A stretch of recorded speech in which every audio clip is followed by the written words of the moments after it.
बिस्मिल्लाहिर्रहमानिर्रहीम, अस्सलामु अलैकुम। मैं करामत मुगल, मेरे साथ हैं अदील राजा साहब और अलीना शिगरी साहबा। सियासी बैठक की नई किस्त के साथ आपके साथ हैं। और आपसे कुछ देर पहले वज़ीर आज़म साहब ने बताना यह था कि सादगी कैसे इख्तियार करनी है, लेकिन वो गरीबों पर, पाकिस्तानियों पर एक बम फोड़ कर गए हैं कि जो कुछ करना है आपने करना है, हमारे पर नहीं रहना। क्योंकि हम जो है जहाज को मोटरसाइकिल की किक की तरह इस्तेमाल करते हुए पूरी दुनिया में जाएंगे। हम 11 अरब का जहाज खरीद लेंगे। हम उन पर जो पायलट उनको चलाने वाले वो 32,000 और $38,000 वाले रख लेंगे। लेकिन कुवैत शारी आपने करनी है। वो कौम जो पहले ही टैक्सों के बोझ में दबी हुई है, वो कौम जो हर चीज पर खरीदते हुए मल्टीपल टैक्सेस देती है। आज आपने भी खिताब सुना, आपने भी सुना, बड़ा मुश्किल, तो पेनफुल, वेरी पेनफुल। एक तो मुझे ये बताएं वो बुजुर्गों किसे कह रहे थे, और दूसरा यार कुर्बानी फिर कौम से मांगी गई है। ये कौम कितना कुर्बान हो, अब तो हड्डियों से गुदा तक खींच लिया गया, नोच लिया गया। सबसे पहले तो सारों को ये ऑब्जर्व करना चाहिए था कि शहबाज शरीफ साहब ये 20 मिनट की तकरीर की, लिखी हुई तकरीर वो प्रॉम्प्टर से पढ़ रहे थे। जो प्रॉम्प्टर चलाने वाला था या वो स्लो था या शहबाज शरीफ जरूरत से ज्यादा स्लो थे, रब्त नहीं बन रहा था बेचारे। और मैं ऐसे 3 दफा मुझे नींद आई, और इस वीडियो के मैं पहले 10 मिनट नोटिस कर रहा था। 10 मिनट में तकरीबन 11 से 12 कट थे। ठीक है, एडिट जिसको एडिट की हुई थी तकरीर, शहबाज शरीफ साहब से कोई गलत बोला गया था बार बार, और उसके ऊपर इंतहाई थके हुए शोधे किस्म के इफेक्ट्स भी लगाए हुए थे कि लोगों को पता नहीं चलेगा। एक जगह पे शहबाज शरीफ साहब एकदम से यूं हो गए, 3 भी हो गए थे, सुपरमैन बन गए थे वो, फिर वापस 1 हो गए थे। ऊपर से मुझे अब ये नहीं समझ आ रही, मैं आपसे उस पहले भी बात कर रहा था कि कितने एक बुजुर्ग इनके जिंदा रह गए होंगे शहबाज शरीफ साहब के, जिनकी गाड़ी है। वो बार बार कहते हैं मेरे बुजुर्ग को, जो 3-4 बाबे जिंदा होंगे इनसे बड़ी उम्र के।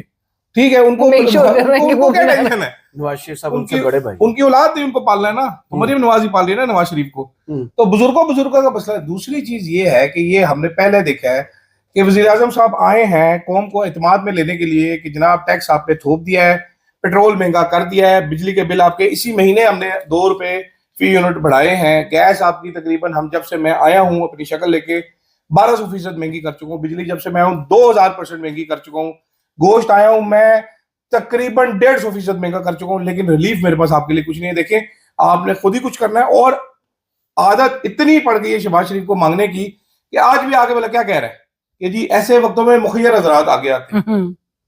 कमाल है, और खरीद कर लोगों को दे। मतलब क्या करे, वो टीके लगाने शुरू कर दे पेट्रोल के, ड्रॉपर से मुंह में पेट्रोल डाल दे, क्या करे मुखियर हजरात, क्या करे। रियासत की भी कोई रिस्पॉन्सिबिलिटी होती है कि नहीं होती कि एब्डिकेट करके वो मुखियर तो हमारे में लीना शिकवी है क्योंकि पैसा तो इसके पास ज्यादा है, तो दो जी हमें पेट्रोल 100 लीटर। अलीना, आपको कैसा लगा आज जो प्लान उन्होंने अच्छा लगा, ये के साथ शेयर किया इसमें? और जो कोरोना के 2 साल जो इमरान खान की हुकूमत में थे, जब मजदूर फैक्ट्री मालकान को नहीं मिल रहे थे, फैक्ट्रियां बंद नहीं हो रही थी, लग रही थी, अब तो 150 से ज्यादा टेक्सटाइल इंडस्ट्री बंद हो चुकी। कैसा प्लान लगा, कितना इफेक्टिव लग रहा है ये प्लान?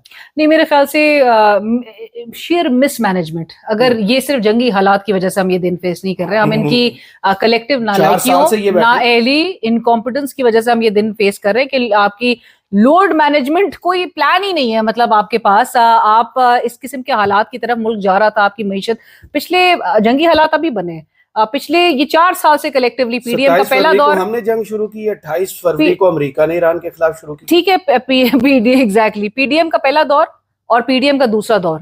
4 साल से आप हुकूमत में हैं, आप हमेशा आके, आपको याद होगा कि जी बताया जाता है कि बुजरा तनख्वाह नहीं लेंगे जी। ये बात 2023 में भी बताई गई हमें, ये बात हमें 2024 में भी जब कैबिनेट फॉर्मेशन होती है तो उसके बाद हमें बताया गया। तो आज मैंने सवाल किया था, वो राना एहसान साहब मेरे प्रोग्राम में थे, तो राना एहसान साहब कहते हैं नहीं कुछ अरसे तक हमने तनख्वाह नहीं ली, उसके बाद और उसके बाद हमने दोबारा से, बड़ा एहसान है। अभी भी मैंने एक कैलकुलेशन की है कि आपका एक वजीर जो है वो तकरीबन कोई 5,19,000 के करीब उसकी महीने की तनख्वाह है। 51 मेंबर कैबिनेट है, include all the special assistants, ये एडवाइजर्स, और वैसे भी इनके स्टेट मिनिस्टर्स वगैरह की तो चलो फेडरल मिनिस्टर से कम होती है, लेकिन आप 5,19,000 लगाए अगर सबकी भी, लेट्स से 2 माह की आपकी तनख्वाह कितनी बन जाती है? 10 लाख आपकी 10,38,000 के करीब। आपने 51 मेंबर्स, 51 से आप उसको मल्टीप्लाई करेंगे 5.25 करोड़ के करीब। 5.25 करोड़ 2 महीने आप हमारे सर पे एहसान कर रहे हैं कि जिस अवाम पर आपने 55 रुपए फी लीटर का पेट्रोल का बम गिरा के आप कह रहे हैं कि ये दरमियाना रास्ता था। ये दरमियाना रास्ता था जो आपको याद हो वजीर आजम साहब ने कहा था मैं अपने दिमाग नहीं दिल उनका यहाँ पर था, दिल और दिमाग से जो है वो जो सोच रहे थे। तो आज भी उन्होंने कहा मैं भारी एक पत्थर रख के अपने दिल पे मैंने ये फैसला किया है और आइंदा जो कीमतें बढ़ानी होंगी, क्योंकि आपको वो वार्न कर रहे हैं कि जी आइंदा भी हमें कीमतें बढ़ाएंगे, लेकिन उसके लिए हम कोई और ऑप्शन देखेंगे। आई वुड वांट टू सी, पता कि शायद इंटरनेशनल ऑयल मार्केट में कीमतें कम हो जाए। हाँ। वो ये ना बढ़ाने का सोच कर एग्जैक्टली वो ऑब्वियसली बढ़ेगा। और फिर आपके वो जो ट्रैवल आपने जो बात की है कि जी मुल्की मफाद में जो दौरे होंगे वो नागुजीर होंगे, क्यों यानी कि हर दौरा ही मुल्की मफाद। शहबाज शरीफ साहब ये एक हफ्ते से बेचारे जंग की वजह से मुल्क में बैठे हुए हैं, उनको तो रात को नींद नहीं आती होगी।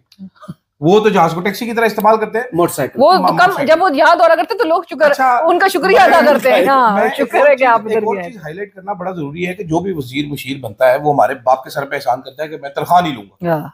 भाई तू ना बन, कोई फ्री में कैसे काम करेगा? मुझे आप जरा ये समझाएं, मैं मुफ्त में एक दिन काम करने के लिए तैयार हूं। ये कौन से लोग हैं? मतलब वो एक मुशीर साहब है, वो अजीब सी दाढ़ी वाले खुर्रम शहजाद साहब, वो बहुत बड़े जी एडवाइजर हैं, बहुत बड़े जबरदस्त तोप है, वो फ्री में काम करने के लिए आए हैं इधर, तो कहते हैं मैं तनख्वाह नहीं लेता।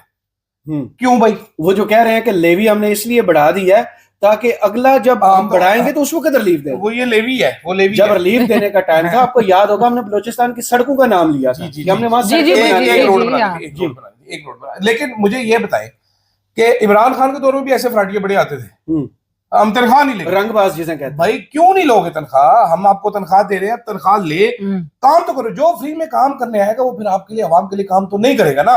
मतलब इस दुनिया में, और वो इन पॉलिसीज के फॉल आउट के लिए भी नहीं बैठा होगा। बिल्कुल, ये जो कोई बकवास बात है कि जी मैं आया हूं, मैं तनख्वाह नहीं लेता। तुम घर लेते हो फ्री में, ये मेरिट के सामने मिनिस्टर एनक्लेव में जी, तुम बिजली फ्री की लेते हो, तुम पेट्रोल फ्री का लेते हो, तुम वहां पर रेनोवेशन फ्री की करवाते हो, तुम वहां पर रोड की रेनोवेशन, ड्राइवर रखते हो, माली रखते हो, गार्ड रखते हो, ठीक है। उसके बाद तुम एयर टिकट फ्री में लेते हो, उसके बाद तुम डाले फ्री में लेते हो, अपने रिश्तेदारों को गाड़ियां फ्री में लेके देते हो, बिजली पेट्रोल फ्री है, मेडिकल हर चीज फ्री है, खाना फ्री का खाते हो। उसके बाद एहसान हमारे ऊपर क्या करते हैं? 5,19,000 मैं महीने का नहीं लूंगा। तुम जो नहीं लोगे अच्छा वो खांचों में निकालोगे। अच्छा, इस पर भी आपको एक और खबर भी शेयर करूं। एहसन इकबाल साहब को बड़ा गुस्सा आया है, शिजा फातिमा को बड़ा गुस्सा आया कि भाई जिनके कारोबार नहीं है, जो जमींदार नहीं है, जो ये बिजनेसेस नहीं कर रहे, जिनकी कोई प्रॉपर्टीज नहीं बनी है, तो वो 5,19,000 उनके लिए तो बड़ा मैटर करता है। तो हाँ, तो हम क्यों ना लें? मतलब हम सारे तो अमीर कबीर नहीं है, वो इस किस्म की बातें। इस्तीफे आ गए? नहीं, इस्तीफा नहीं देंगे वो, इस्तीफे देना जी, क्योंकि पर्क्स एंड प्रिविलेजेस जो है वो कोई भी फोगो नहीं करेगा। लेकिन मैं आपको ये बता देती हूँ, एहसन इकबाल साहब के आज मैं बल्कि नजर से गुजरा, आपको याद है यही एहसन इकबाल साहब 2 कप चाय के बजाय 1 कप चाय पी लो, टमाटर के बजाय दही डाल लो। कह रहे थे अगर घर में 2 गाड़ियां तो एक इस्तेमाल करो, पूल करके, हाँ पूल करके। एक सेकंड, एहसन इकबाल साहब को शायद पता नहीं है कि पिछले 4 साल से लोग पूल करके ही सफर कर रहे हैं।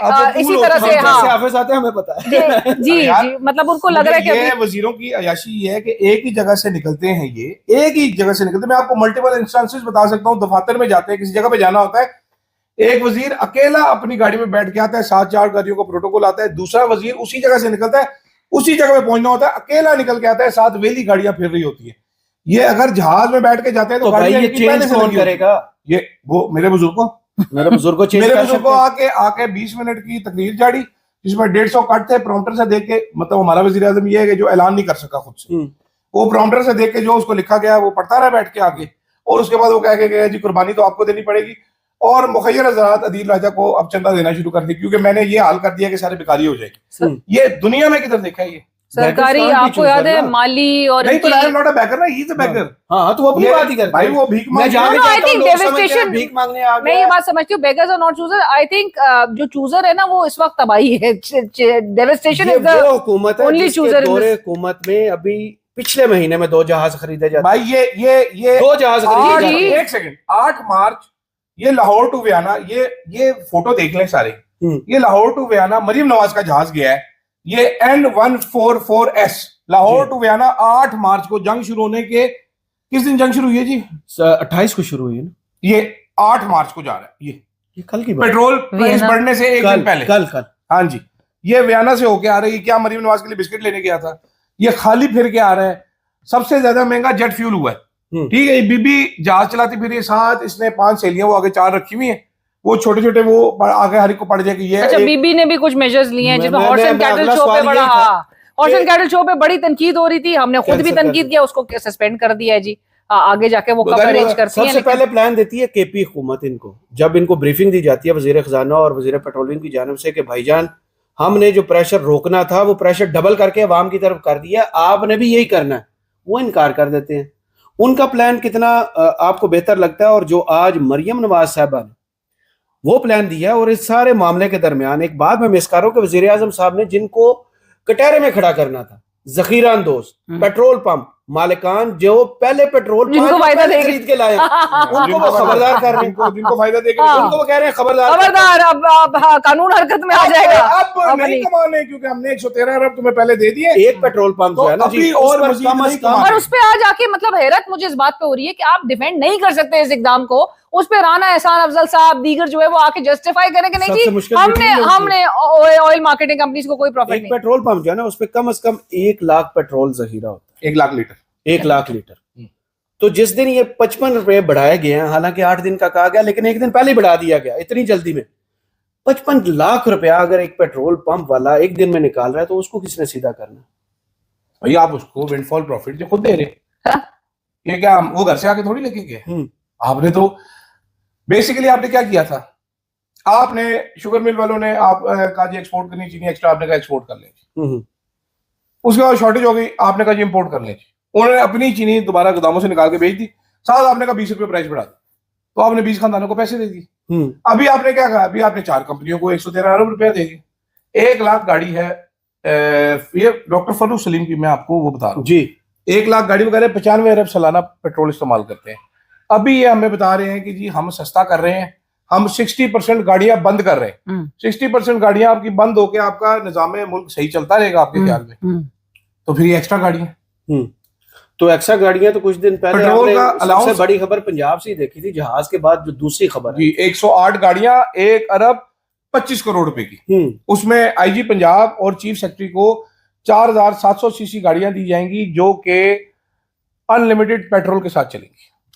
सो मरियम साहिबा का 11 अरब का जहाज, $35,000 के 2 पायलट्स, माना जिनकी तनख्वाहें हैं, इस किस्म के उनके सारे जो शाहाना अखराजात है, उसको एक कॉस्मेटिक मेरे ख्याल से मेजर ज्यादा है। अवाम असल में आज का खिताब किस लिए था? लोगों को पैसिफाई करने के लिए ना। अब इनको डर खौफ इस बात का है कि शायद लोगों में गैरत आ जाए, हमारी कौम जो है वो किसी ना किसी वक्त तो शायद उसको जागेगी, इनको गैरत नहीं आएगी। मेरे ख्याल से मसले को सोचते हैं, उस पर सरेंडर करते हैं और फिर घर चले जाते हैं। नहीं, आज लोगों से लाइनों में लगेंगे, महंगा पेट्रोल ले लेंगे, चीनी की किल्लत होगी, लाइनें अच्छा, लगा वैसे मुझे हैरत होती है, किल्लत होगी, लाइनें लगा लेंगे। वैसे मुझे वाकई में इस बात पे हैरत होती है कि आप पेट्रोल पंप पे जैसी आप प्राइसेस जो है वो बढ़ाई जाती है, पैनिक बाय, आप फौरन पेट्रोल का रोक कर लेते हैं ना पेट्रोल लेने के लिए, पेट्रोल पंप्स के ऊपर जा रहे होते हैं, गाड़ियां बेतहाशा, आवाम आपको सड़कों पे नजर आएगी, लेकिन यही आवाम अपने हकूक के लिए सड़कों में नहीं नजर आएगी तो गोली चल जाएगी।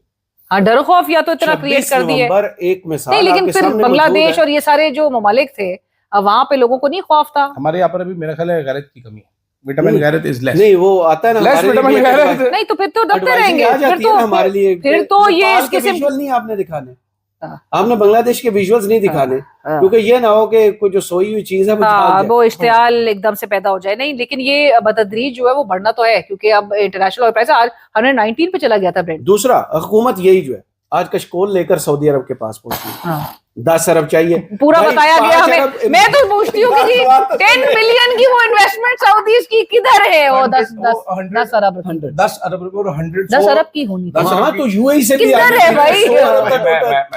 SIFC के वो जुबैर साहब सही कह रहे हैं। मैं ब्रेकडाउन देता। SIFC ने कहा था कि हम 100 अरब लेके आएंगे सऊदी अरब को। ये उन्होंने वो एक वीलॉग किया था, किसी ने आसिफ मुनीर साहब को कोट किया था, फील्ड मार्शल ने कहा था सऊदी अरब को मैं कहूंगा 10 अरब तो इधर ही ऐसे चुटकी में मैं वापस नहीं दूंगा। ये जो 10 अरब सऊदी अरबिया की इन्वेस्टमेंट आनी थी ना, ये आनी थी जनाब इमरान खान के दौर से शुरू हुई थी कहानी जी, कि सऊदी अरबिया ने गवादर में एक ऑयल रिफाइनरी लगानी है, अरामको ने जी, ठीक है। वो अरामको इतना हरामको निकला है कि उसने अभी तक वो ऑयल रिफाइनरी नहीं लगाई। इस बात को 10 साल गुजरने वाले हो गए, ठीक है। तो 10 अरब जो है ना, वो 10 अरबी आए वहां पर, उन्होंने आगे अल्लाह या हबीबी किया, उन्होंने कहा चलो जी निकलो यहाँ से, ठीक है। ये वो अरामको की ऑयल रिफाइनरी लगी। मतलब आप अंदाज प्रायोरिटी देखो इस गवर्नमेंट की कमाल खूबसूरत प्रायोरिटियां देखो इस गवर्नमेंट। कुर्बानी अवाम दे, हाँ जी, खुद पैसा हम बने, पैसा अरब दे, हम किस लिए बैठे हुए, IMF दे। वो उधर नहीं। जंग लगी हुई है, उधर मिसाइल भी वो उधर से मांगने चलेंगे। हाँ तो इसका अच्छा, मतलब हमें कुछ पूरा सरेंडर करेंगे हमें ना। पूरा बताया गया कि हालात मुझे बड़े। पता आपको पता क्या अब आप इमेजिन करें, मिलते तरले से तो फिर आप रिफ्लेक्ट करता है ना कि आपने अवाम को जो झूठे सारे बातें आप करते आए इतने पूरे अरसे से कि जी हम बड़ी अच्छी पोजीशन में आ गए हैं, हम मईशत बहुत बेहतर हो गई है, सब तमाम दावे धरे के धरे रह गए। SIFC को मैंने जरा गेज करने की कोशिश की, उनकी टाइमलाइन को ट्विटर पे, तो हर मीटिंग के ऊपर लिखा होता है कि पिछली मीटिंग के जो मिनट्स थे उसको इम्प्लीमेंट किया जाएगा। तो जितनी भी मीटिंग्स उनकी हुई है उसमें हर अगली मीटिंग में पिछली मीटिंग के मिनट जो है वो इम्प्लीमेंट होने होते थे, अज़म का अदा किया जाता था, और वो मिनट जो है वो इम्प्लीमेंट नहीं हो पा रहे। वो एक भी इन्वेस्टमेंट नहीं आ सक रही है मुल्क के अंदर, और मुल्क के इस तरह के हालात है। अब आपको पता है कंसर्निंग फैक्टर क्या है? आपकी रेमिटेंसेस जो 17-18 बिलियन डॉलर जो रेमिटेंसेस आती थी GCC इन्हीं मिडिल ईस्ट से, वहां आपका लेबर फोर्स जब फारिग होगा 35 से 40 लाख बंदा है वहां। ठीक है, जब वो फारिग, आप कैसे अकोमोडेट करेंगे अपने नहीं, वो से? नहीं होगा। आपने आपने accommodate- वीडियोस नहीं देखी, बिल्डिंगें टूट गई इंडिया वहाँ ने 50,000 बंदा निकाल लिया वापस, लेकिन कोई पाकिस्तानी आपने सुना है कि वो वापस आना भी चाहता हो? कोई नहीं आना चाहिए।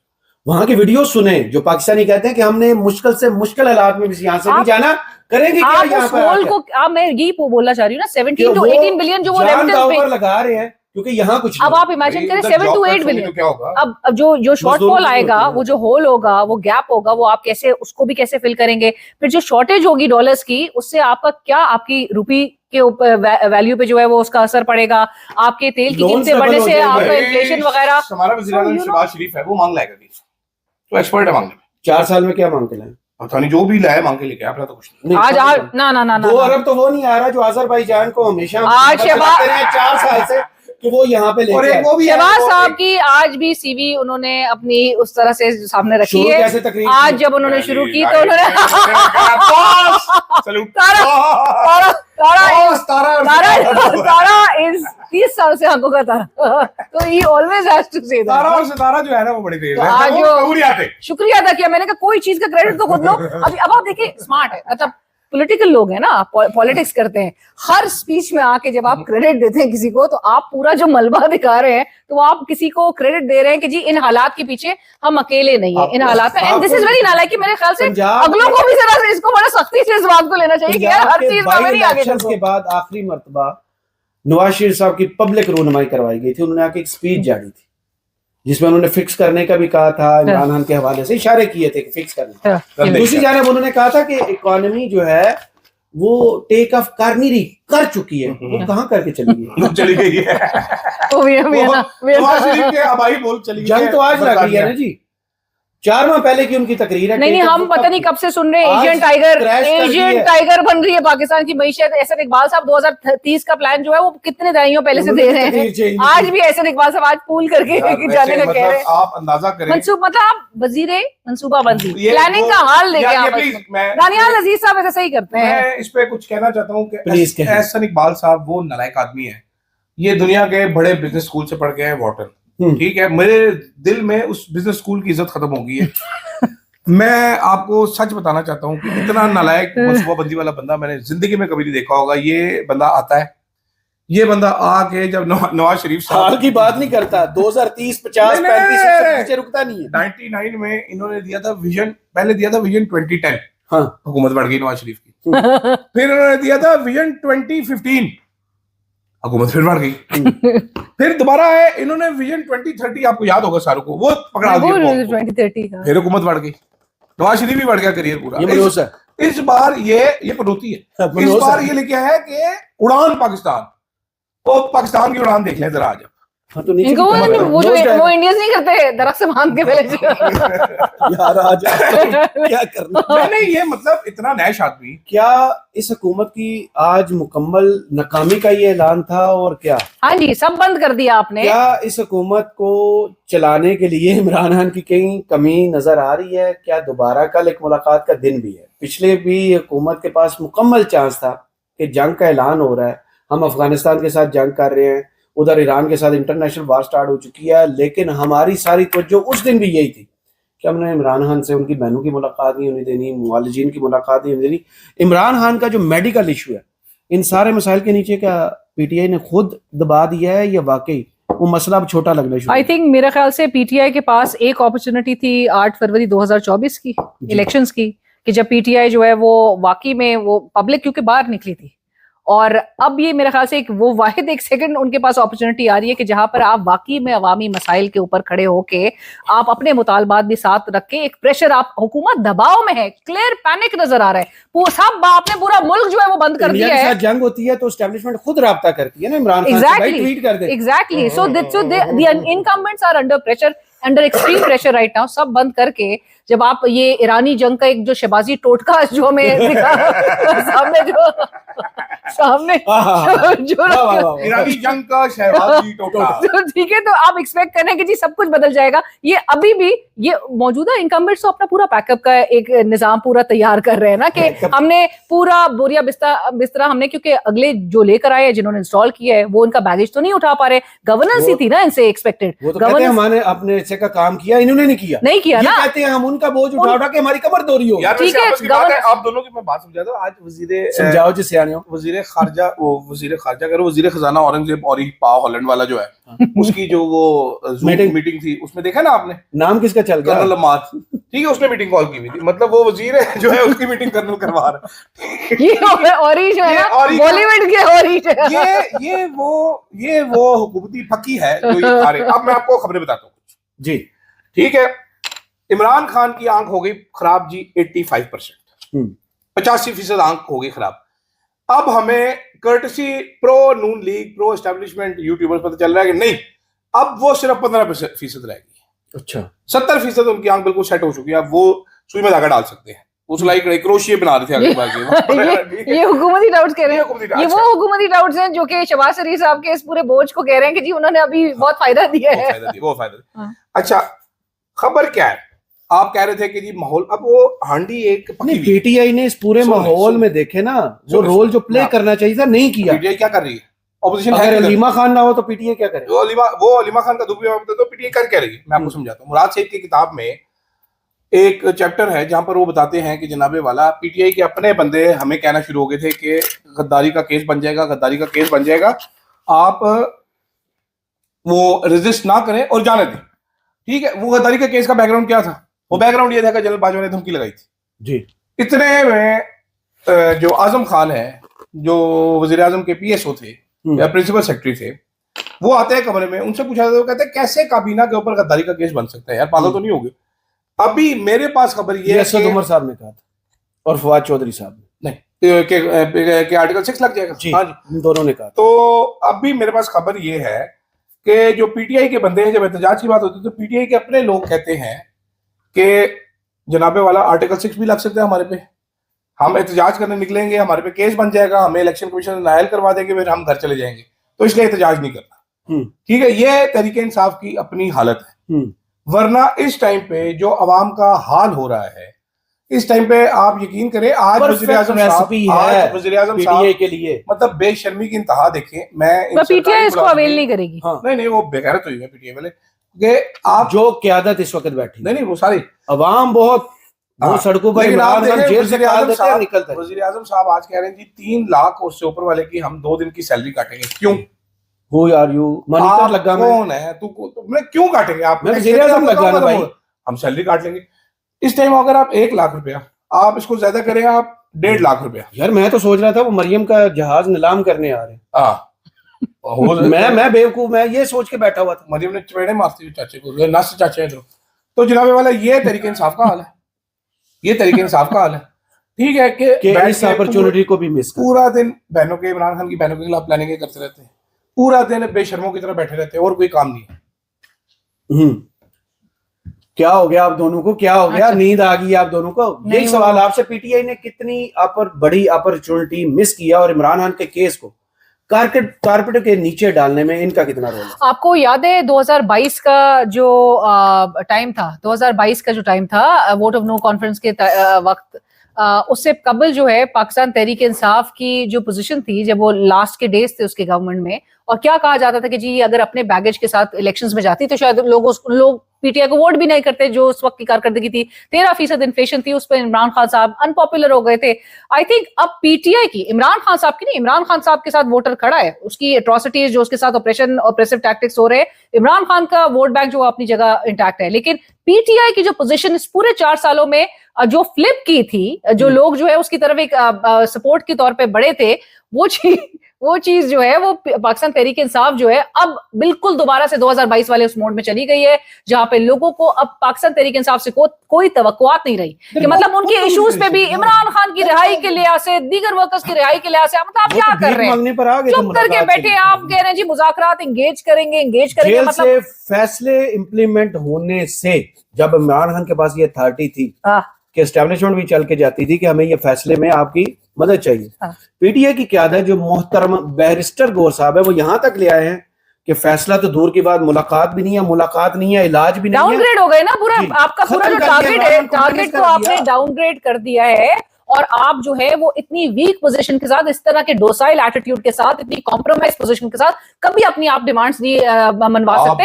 आपको हमेशा ऑफेंसिव पे होना होगा। हुकूमत डिफेंसिव पे थी, आप बार बार हुकूमत को इतनी कंफर्टेबल पोजीशन पे लेकर आ रहे हैं कि बावजूद इसके इस वक्त ऑपोजिशन नहीं है। लेकिन ईद के बाद इंतजार, राना सनाउल्लाह ने जब ये खबर दी थी ना कि इमरान खान को 2 दफा हमने ये ऑफर की थी मुज़ाकरात की और संजीदा थी, लेकिन इमरान खान नहीं माने थे, उसी दौरान उन्होंने एक इंकशाफ भी किया था कि 24 नवंबर 2025 को वो दिन आ गया था जब हुकूमत और एस्टेब्लिशमेंट इमरान खान को रिहा करने जा रही थी। इतना अवामी प्रेशर था, तो उन्होंने वो फार्मूला बता दिया था कि पीटीए के पास वाहिद फार्मूला ये है कि अवाम का प्रेशर बढ़ेगा तो इमरान खान का राब्ता बैरूनी दुनिया से होगा, अदरवाइज उसके लिए बैरिस्टर गौहर से जान छुड़ानी पड़ेगी जी।